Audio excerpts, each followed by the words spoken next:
ایک پروفیسر صاحب کی بیگم نے پرندوں کی دکان سے ایک طوطا پسند کیا۔ اس کی قیمت پوچھی۔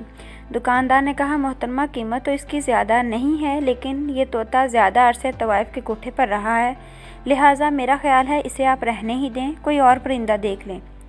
پروفیسر صاحب کی بیگم کو طوطا کچھ زیادہ ہی پسند آ گیا تھا۔ کہنے لگیں، اسے بھی تو پتہ چلے شریفوں کے گھر کیسے ہوتے ہیں۔ یہ کہہ کر انہوں نے طوطے کی قیمت ادا کی، پنجرہ لیا اور گھر آ گئیں۔ پنجرے کو ڈرائنگ روم میں ایک مناسب جگہ پر لٹکایا تو طوطے نے ادھر ادھر آنکھیں گھمائیں اور بولا، واہ، نیا کوٹھا! یہ کوٹھا تو پسند آیا بھئی۔